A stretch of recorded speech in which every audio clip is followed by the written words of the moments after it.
Continuando, eu vou te mostrar agora as funções nitrogenadas, tá?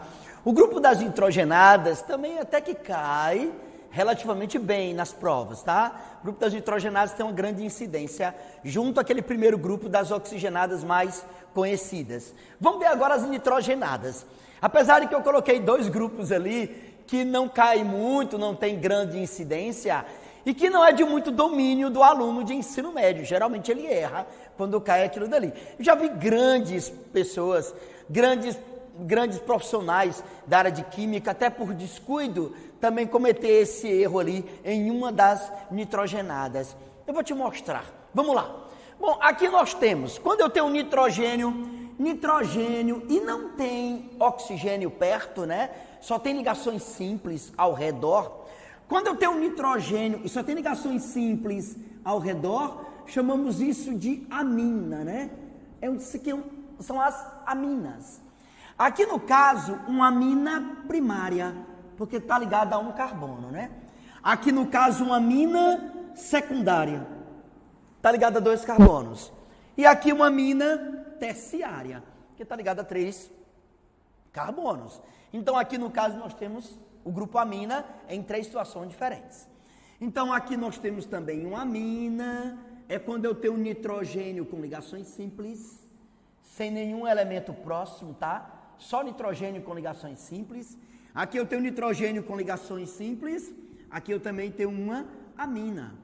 A diferença é que a primeira, como eu falei para vocês, aqui é uma amina primária, porque está ligada a um só carbono, tá? Isso é uma amina primária. Aqui já é uma amina secundária, porque está ligada a 2 carbonos. Secundária.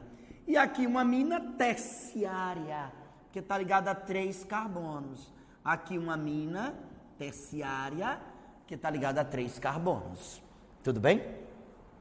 As aminas geralmente são encontradas. Uma curiosidade, todo mundo aqui, de certa forma, já entrou em contato com uma amina. Quando você come um peixe, ou quando você vai tocar num peixe, tratar um peixe, você percebe aquele cheiro, aquele odor característico dos peixes. São aminas, que são compostos que a gente vai aprender lá na frente, que são compostos de caráter básico, né? Muito básicos, muito alcalinos em química orgânica. As aminas são as bases características da química orgânica. Tanto é que o cheiro do peixe, o mau cheiro do peixe que eu acabei de dizer que é uma amina, que é uma base, é fácil de tirar colocando um ácido em cima, né? Já que ácido neutraliza bases, produzindo sais. Então, quer tirar o cheiro de peixe das mãos? Coloca limão, né? Limão ou vinagre, porque produtos ácidos vão reagir com produtos básicos, neutralizando-os, salificando-os, ok? Negão, vamos lá. Se por acaso, nitrogênio, sem nada perto, sem nenhum elemento perto, só ligações simples, amina. Nitrogênio com ligações simples, amina. Nitrogênio com ligações simples, amina. Tomar cuidado, que o nitrogênio pode vir com dupla, O nitrogênio pode estar próximo de uma dupla, tá? Veja que aqui são ligações simples, Aqui já é uma dupla. Ela deixa de ser uma amina, vira uma imina. Imina, completamente diferente em tudo. Características, propriedades, aplicabilidade no nosso cotidiano. Então tome muito cuidado. Há uma diferença das aminas, que são saturadas, por assim dizer, das iminas, que são compostos insaturados. Eu não falei cadeia carbônica insaturada, porque essa dupla não está entre carbono, mas eu falei composto insaturado, porque é um composto que tem insaturação. Aqui no caso uma dupla. Então, característica das iminas. Ok? Se por acaso o carbono estiver ligado ao nitrogênio e tiver aqui C dupla O, não é chamado de carbonila ou acila por alguns, né? Se eu tiver C dupla O N, né? C dupla O N, isso é característico das amidas. Amidas. Não vai confundir uma amida com uma amina. Outra coisa. Do mesmo jeito que existe a amina primária, amina secundária e amina terciária, existem também as amidas primárias, amidas secundárias e amidas terciárias, que segue a mesma lógica, tá?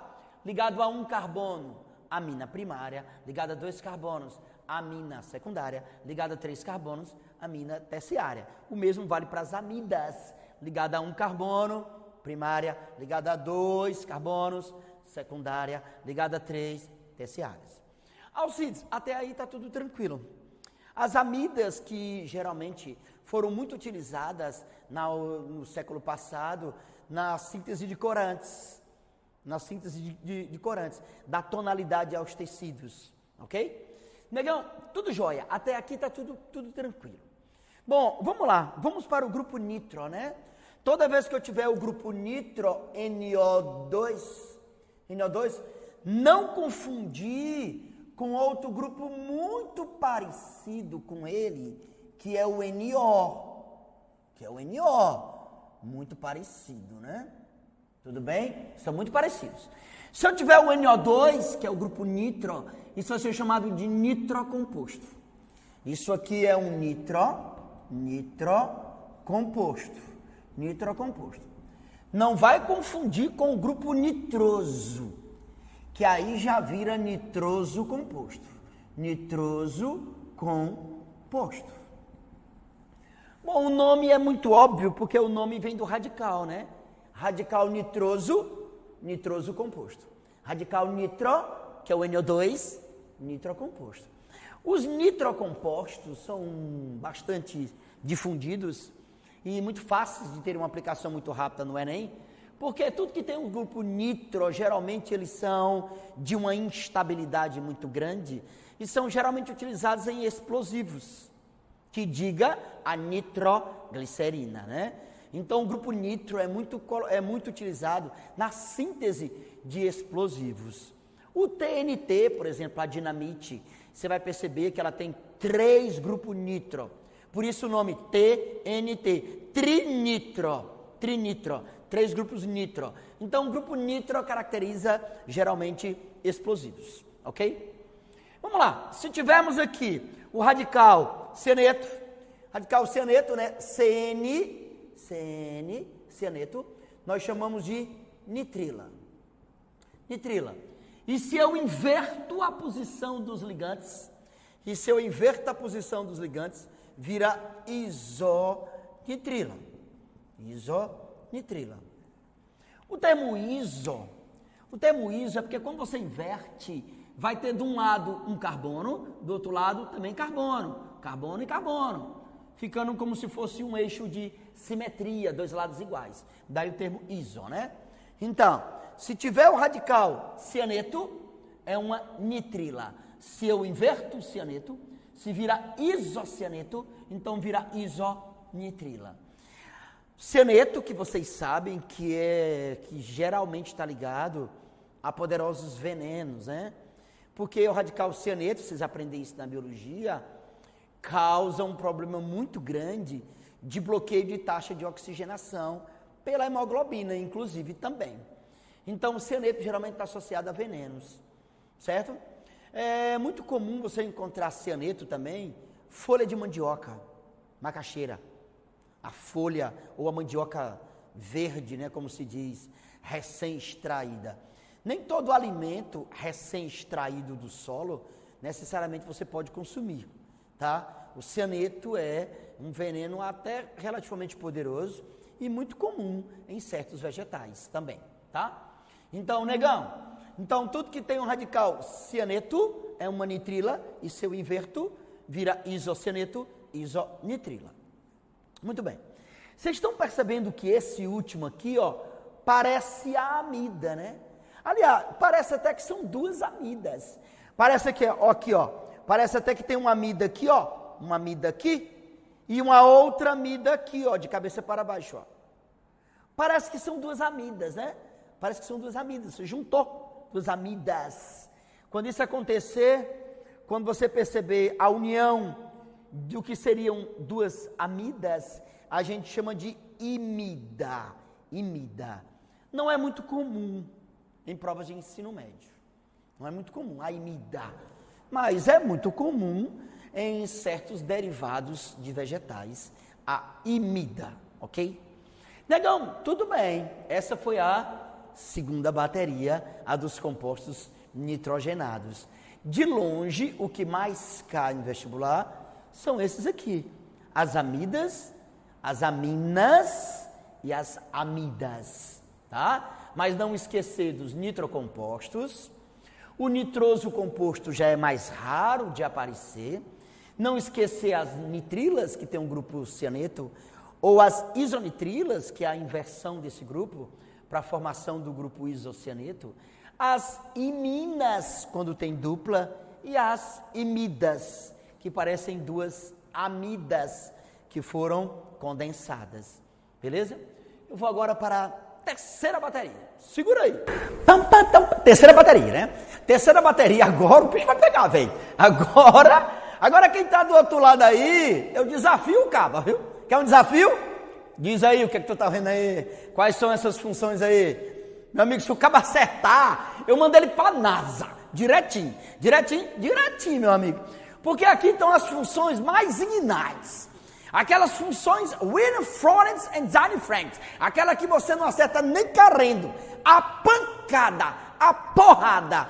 Quando o elaborador quer, como diz o Matuto, frascar.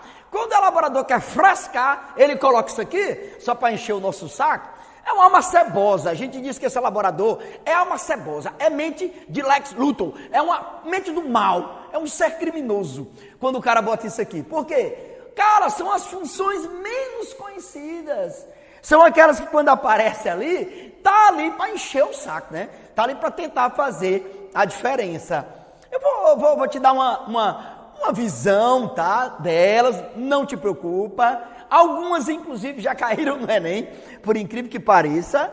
Algumas até são bem conhecidas de outras instituições de ensino superior no país, ou sistemas classificatórios, FUVEST, Unicamp, UNEB, Unifor, né? E aí vai, Católica de Pernambuco, FPS, e as grandes universidades particulares, Santa Casa de Misericórdia, Albert Einstein, Facisa e etc. Eu vou lhe dar uma ideia. Vamos lá, negão, vamos para o que interessa? Bora. Bom, a galera está percebendo que esse primeiro radical aqui em cima, ele te lembra um ácido, olha só. Aqui está um ácido carboxílico, certo? Vou tirar um ácido carboxílico. Agora eu vou tirar a hidroxila, que é negativa. Todo mundo sabe que a hidroxila é negativa. E vou colocar no lugar dela alguém também negativo, tá? E que tenha o mesmo valor, sabe? A hidroxila é -1.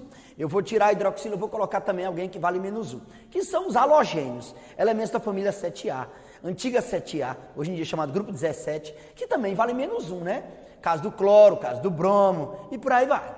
Então vamos lá. Aqui está um ácido carboxílico.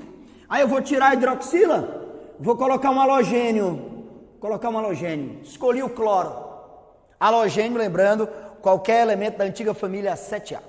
Aí virou um haleto de ácido. Virou um haleto onde antes era um ácido.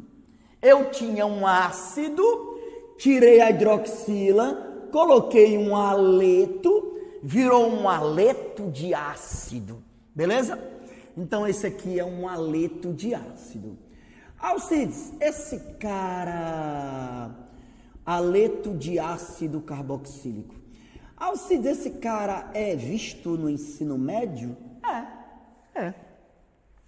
Toda a bibliografia de ensino médio, as mais conhecidas, Feltri, Tite Canto, Salvador Esberco, Marta Reis, todas elas falam dos haletos de ácidos, são relativamente conhecidos. Bom, aqui temos dois caras bem interessantes, né? Aqui nós temos o ácido sulfônico, aqui nós temos o ácido asulfônico e o sal, né? Lembrando que eu te disse agora há pouco que os compostos iônicos predominam nos sais, né? Predominam nos sais. Então aqui eu tenho um sal derivado do ácido sulfônico, né?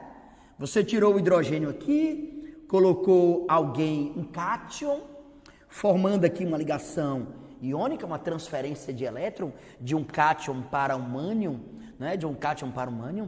Então você criou ali uma ligação iônica. Chamamos isso de sal de ácido sulfônico, porque ele é derivado do ácido sulfônico, né? Sal de ácido sulfônico.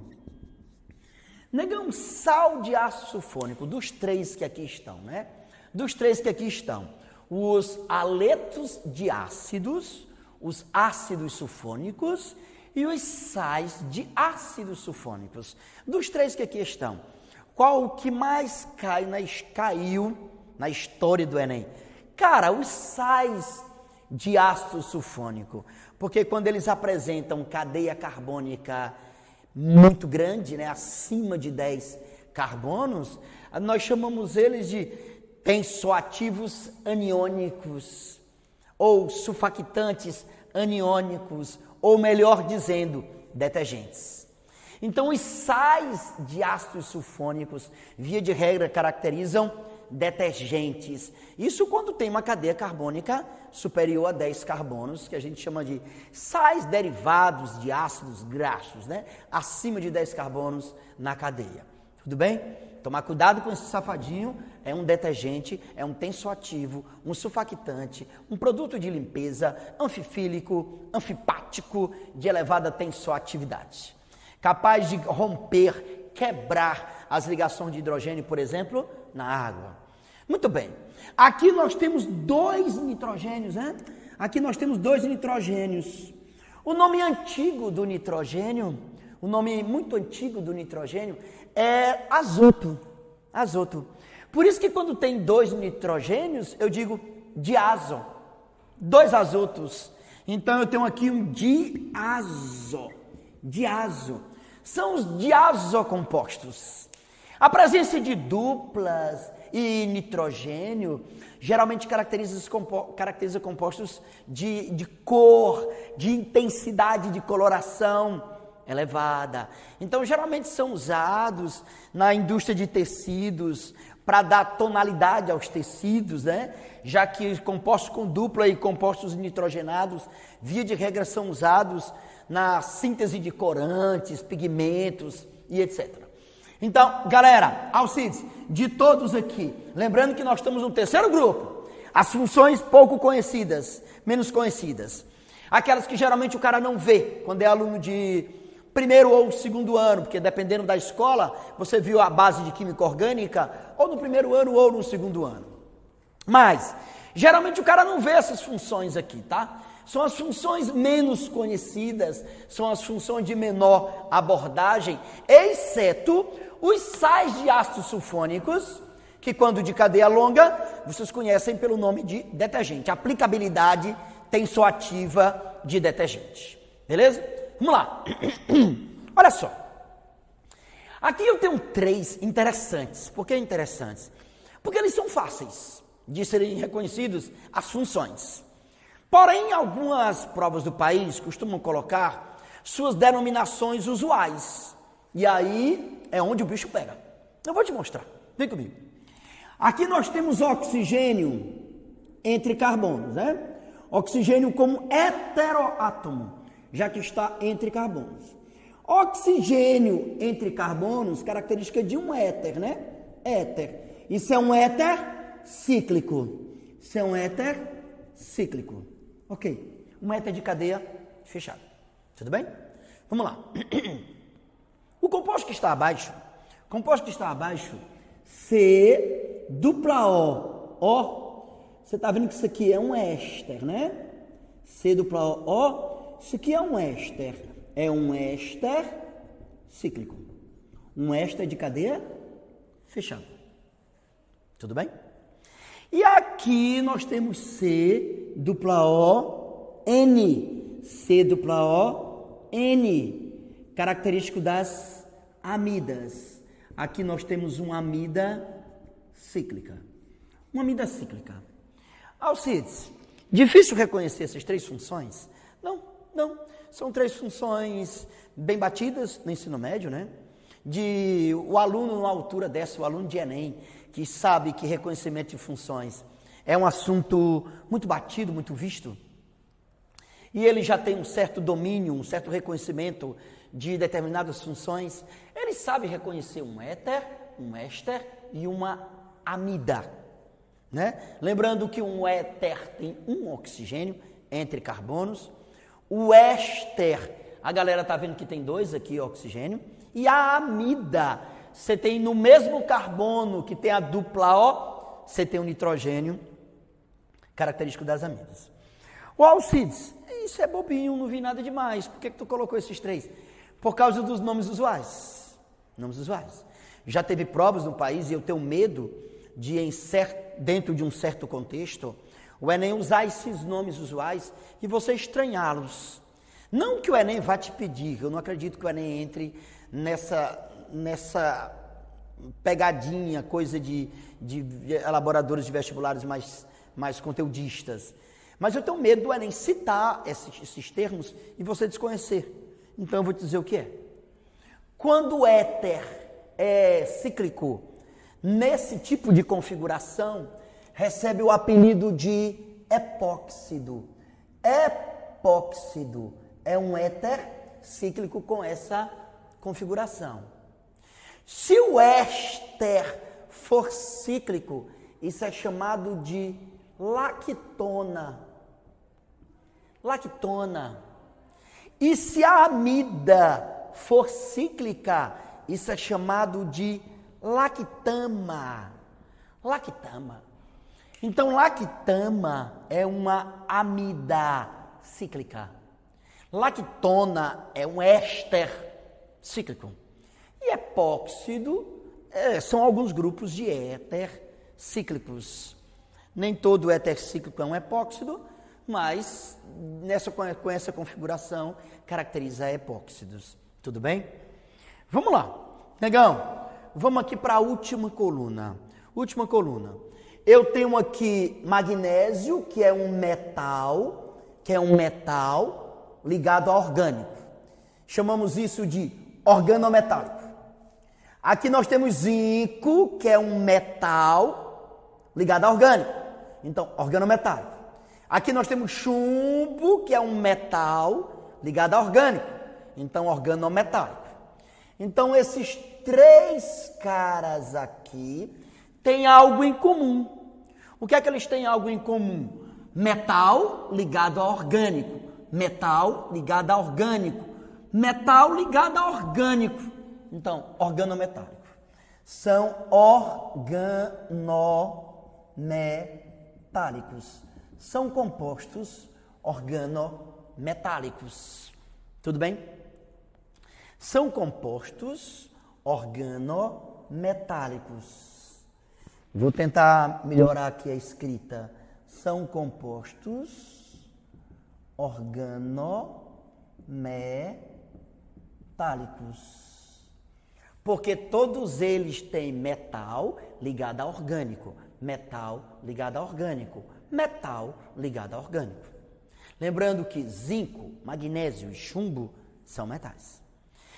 Aí, via de regra, quando temos magnésio, os compostos que têm magnésio foram estudados por um cientista chamado Grignard, ou Grignard, como queira pronunciar. Então, via de regra, os compostos que têm magnésio, como foram estudados por um químico chamado Grignard, eles são conhecidos como os compostos de Grignard. Compostos de Grignard. Compostos de Grignard.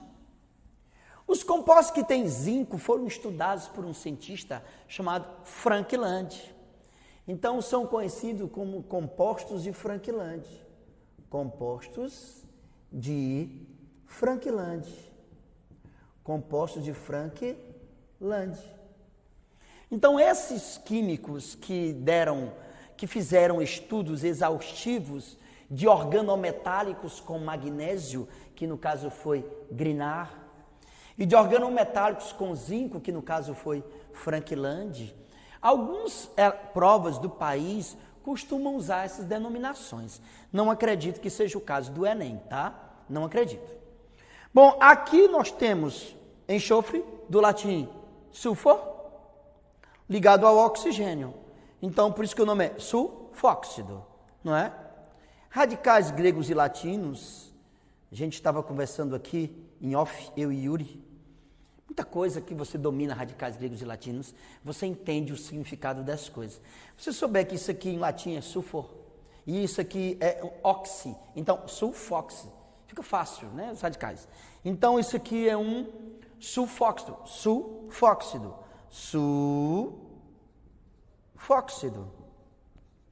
E aqui já é uma sulfona, e aqui já é uma sulfona. Não são comuns em provas de vestibulares, também não acredito que o Enem vá abordá-los. Galera, isso que eu te falei é apenas alguns grupos dentre as inúmeras funções orgânicas. Existem muitas outras que eu não estou citando aqui, tá?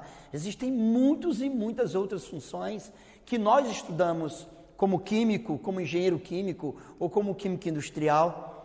Todas elas, mas vocês, enquanto estudantes de ensino médio, acho que não vão nem sequer utilizar todas elas que aqui mostrei, quanto mais as outras que ainda não mostrei, nem vou mostrar, tá? Esse universo ele é muito grande, então existe aqui uma série de funções, orgânicas inclusive, que eu não mostrei, porque eu não acredito que tenham aplicabilidade no ensino médio. Eu tentei mostrar aquelas, todas que eu mostrei, de forma direta ou indireta, já caíram em provas do ensino médio. E se encontram em algumas bibliografias de ensino médio. Daí a minha preocupação em mostrá-las. Lembrando que, no geral, vocês vão perceber quando eu colocar aqui as questões do Enem, tá? Quando eu fizer a aplicabilidade disso no Enem, é que vocês vão me entender. Mas, via de regra, vocês sabem muito bem, principalmente os alunos aí mais experientes, vocês sabem que, via de regra, isso no vestibular vai ser visto de uma maneira muito simples, né? Vai te dar uma estrutura, ele vai te dar uma estrutura, pode ser uma estrutura complexa ou não, o grau de complexidade fica variando muito de vestibular para vestibular, tá? Dependendo muito de que instituição você vai fazer. Aqui no caso, como as aulas são destinadas ao Enem, então nós estamos falando aqui especificamente de Enem. Então provavelmente eles vão lhe dar algumas estruturas, colocar alguns radicais, que nós vamos inclusive aprender o nome deles, né, paulatinamente. Vamos aprender o nome de certos radicais. E aí, depois que ele colocar esses radicais, ele vai pedir o que é muito óbvio, né? Ele vai pedir que você seja capaz de reconhecer as funções, que você seja capaz de reconhecer algumas funções. Veja que isso não é nada demais, não é bicho-papão, né? A galera sabe que oxigênio entre carbonos é um éter, nitrogênio com ligações simples é uma amina, aqui no caso uma amina terciária, que está ligada a 3 carbonos, né? Aqui no caso uma amina terciária. Aqui nós temos hidroxila, ligada a aromático, característica de fenol, do ácido fênico. Nós temos o cianeto, característico das nitrilas. Nós temos o grupo aldoxila, ou formila, C-O-H, característica dos aldeídos. E aqui uma pegadinha que eu já vi muita gente errar. Aqui o nitrogênio, mas tome cuidado que isso não é uma amina, porque tem a dupla aqui no pé, característico de uma imina. E por aí vai. Na próxima aula de orgânica eu vou mostrar a aplicabilidade disso no Enem. E aí a gente passa para o próximo assunto.